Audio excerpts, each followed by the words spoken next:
আমি আপনাদের বলেছিলাম ডাব্লিউডাব্লিউই রয়্যাল রাম্বলের পোস্টার রিভিল করেছে এবং সেখানে অনেক মেল এবং ফিমেল রেসলাররা আছে, কিন্তু এই পোস্টারে ড্রু ম্যাকইন্টায়ার কমেন্ট করেছে। আর আমার মনে হয় এখানে ড্রু ম্যাকইন্টায়ারের অনেক বড় প্রবলেম হচ্ছে, আর সে ইনস্টাগ্রামের নিচে এটা রিপ্লাই করেছে, মানে কমেন্ট করেছে।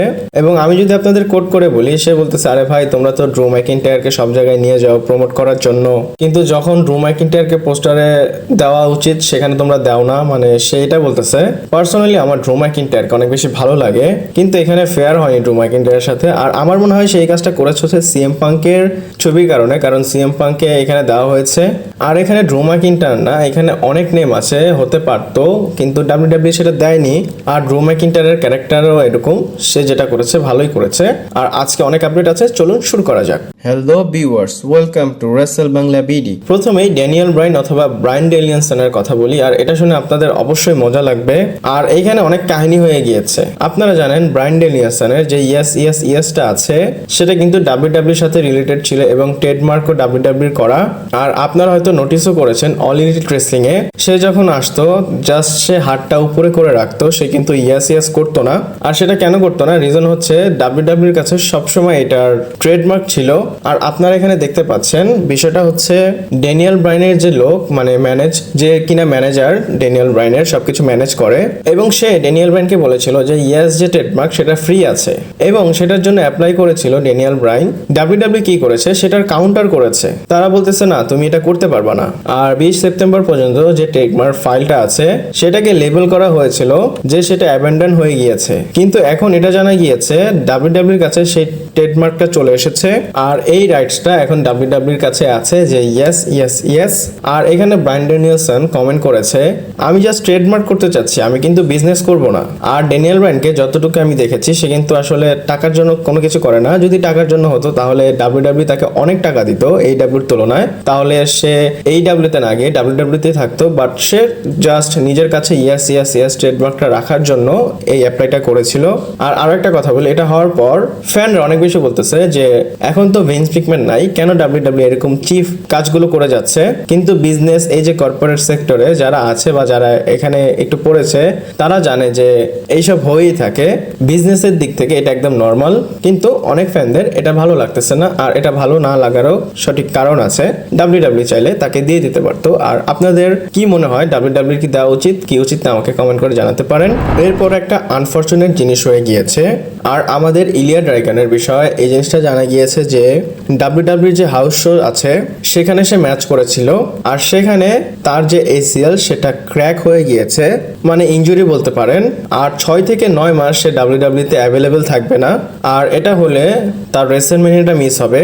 আর এটা সবচেয়ে ফালতু একটা সময়, যখনই রেসলম্যানিয়া রয়্যাল রাম্বল কাছে চলে আসে অনেক রেসলাররা কেন যেন ইনজুরিতে পড়ে যায়, আমি জানি না।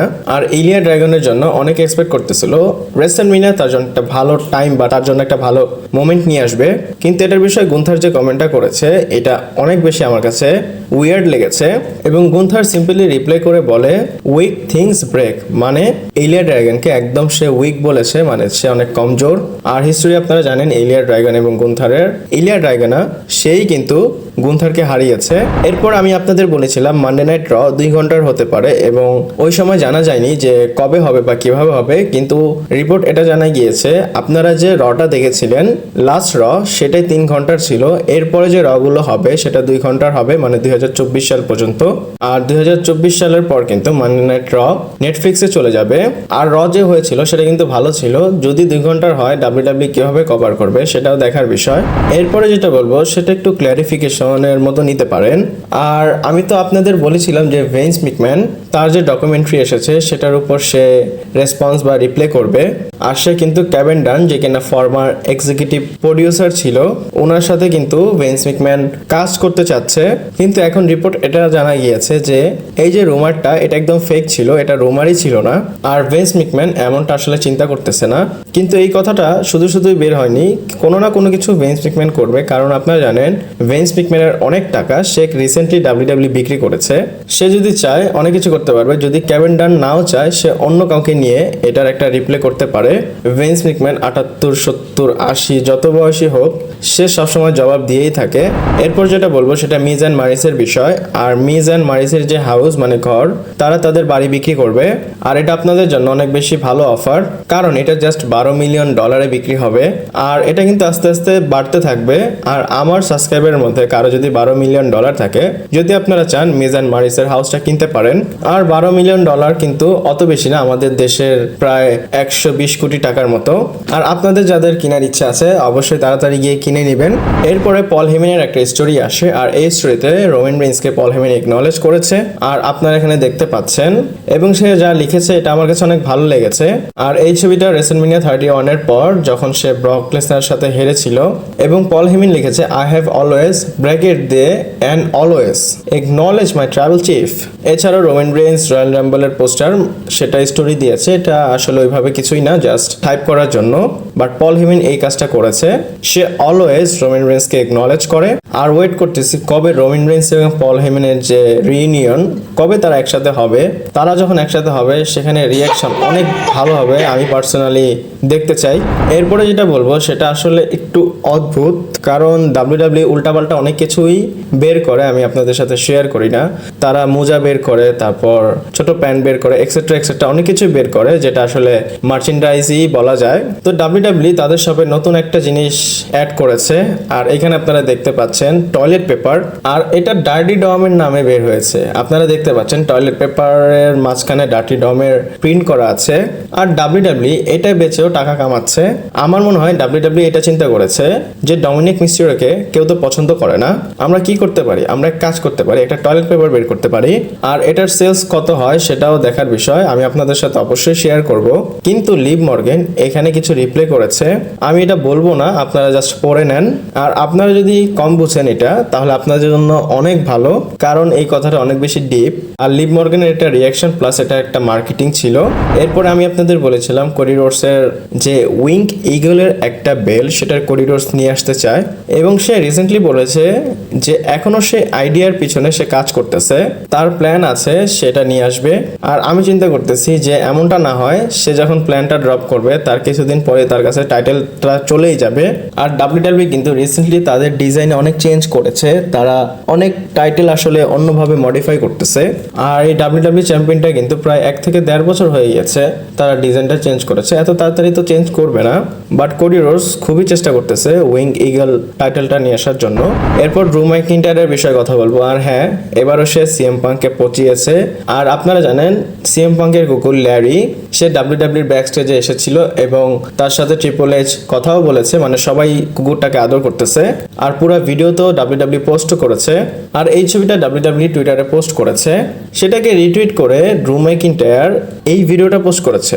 মানে একটা লোক সেই ডগটাকে লাথি মেরে ব্রিজ থেকে ফালাই দিচ্ছে। মানে ড্রু ম্যাকইন্টায়ার বোঝাতে চাচ্ছে আমি যদি সিএম পাঙ্কের ডগটাকে পাই লাথি দিয়ে একদম ফালাই দিব।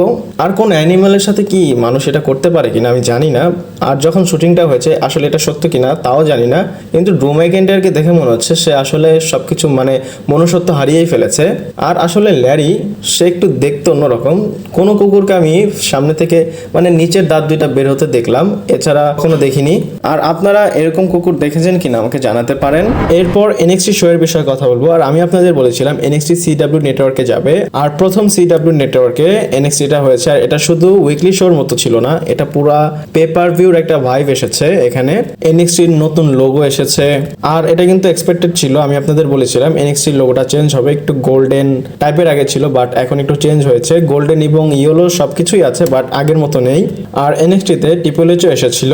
আর শন মাইকেল বলে আমার কাছে বলার জন্য কিছু আছে, যেটা সবসময় তারা বলে থাকতো DX যখন তাদের ছিল তখন তো সবাই আর ইউ রেডি বলে। তো ট্রিপল এইচ হুট করে এসে বলে আর ইউ রেডি। আর তারা দুজন এসে সেটাকে খুব ভালোভাবে কিক অফ করেছে। এখানে রকজেন জুলিয়ার ম্যাচ ছিল। আর এই ম্যাচে কোরা জেট ইন্টারফারেন্স করেছে, সেটার জন্য রকজেন এই ম্যাচটা জিতে গিয়েছে। এছাড়াও NXTর নতুন চ্যাম্পিয়নশিপ ডিজাইন এসেছে। মানে একটা শো এর মধ্যে NXT সবকিছু দেখিয়েছে, আপনারা অবশ্যই গিয়ে এটা দেখবেন। NXTতে স্ট্রিট ফাইটের একটা ম্যাচ ছিল ওয়েসলির সাথে জ্যাক রিভেন্টের। আর এই ম্যাচটা আপনাদের ফুললি এন্টারটেইন করবে, আমি বলবো এই ম্যাচটা আপনারা গিয়ে অবশ্যই দেখবেন। আবার এখানে মিজও ছিল, মানে এখানে মিক্স টিভির একটা সেগমেন্ট ছিল, মিজকে সবাই বু রিয়াকশন দিচ্ছিল। আর মেইন যে হাইলাইট ছিল শো সেটা হচ্ছে ইথেন পেজ ভার্সেস ট্রিক উইলিয়ামের ম্যাচ, যেখানে স্পেশাল গেস্ট সিএম পাঙ্ক থাকবে, মানে সে রেফারি হবে। আর এটা হচ্ছিল শিকাগো থেকে, মানে সিএম পাঙ্কের হোম টাউন। সিএম পাঙ্কের এন্ট্রিতে খুব ভালো একটা রিয়াকশন ছিল এখানে। আর এই ম্যাচের কাহিনী এটা ছিল যে সিএম পাঙ্ক কার সাইড নিবে, আর ইথান পেজ ট্রিগার করে দিয়েছিল সিএম পাঙ্ককে, মানে জিটিএস যে মুভ সেটা ট্রিক উইলিয়ামসের উপর মারে ইথান পেজ। এছাড়াও সে এমন এমন কিছু কাজ করতেছিল যেন সিএম পাঙ্ক তাকে দেখে একটু রাগ হয় বা সিএম পাঙ্কের সাথে বেয়াদবি বলতে পারেন। কিন্তু আজকে টাইটেল চেঞ্জ হয়েছে, ট্রিক উইলিয়াম আবার চ্যাম্পিয়নটা জিতে নিয়েছে। আর এই ম্যাচটা শেষ হওয়ার পর, বিগ ম্যাচ শেষ হওয়ার পর যে ফিল সেই জিনিসটা পাওয়া যায়। আর এন্ডে CM Punk GTS finisher hit করে ইথান পেজের উপর। আর এইভাবেই ডাব্লিউডাব্লিউ স্টার্ট করেছে অন সিডব্লিউ নেটওয়ার্কে তাদের এনএক্সটিটাকে, আর তারা খুব ভালোভাবে করেছে। আর আমার মনে হয় যেই হিসাবে বাকি মেইন রোস্টারের সুপারস্টারদের সাথে এনএক্সটিটা মিলাচ্ছে, আমার মনে হয় এনএক্সটি একটা ভালো ব্র্যান্ড হয়ে যাবে রয় স্ম্যাকডাউনের মতো। আর মেইন জিনিসগুলো আপনাদের বলেছি, কিন্তু যাওয়ার আগে এরপরে আপনাদের যে ভিডিও দেখাবো সেটা আপনারা দেখেন। CM punk special guest referee হওয়ার আগে এইভাবে রেডি হয়েছিল এবং ট্রিপল এইচ এবং সিএম পাঙ্ক কথা বলতেছিল, আপনারা দেখতে পাচ্ছেন। তার মানে সিএম পাঙ্ককে কেমন লাগছে। আর শন মাইকেলের যে কাউ হ্যাট সেটাও সিএম পাঙ্ক পরে আছে। আর যে কাপড়টা পরেছে সিএম পাঙ্ক সেটা কিন্তু একটা সময় শন মাইকেল পরেছিল একটা ম্যাচে, আর এটা অনেক আগের কথা। তারপরে সিএম পাঙ্ককে বলে যে আমার হেডটা আমাকে দাও, তারপর শন মাইকেল সেটা পরে এনএক্সটিটাকে শুরু করে। আর এইভাবেই আমার ভিডিওটাও শেষ হয়। যদি ভালো লাগে লাইক কমেন্ট শেয়ার সাবস্ক্রাইব করে পাশে থাকবেন। পরবর্তী ভিডিওতে আবার দেখা হচ্ছে।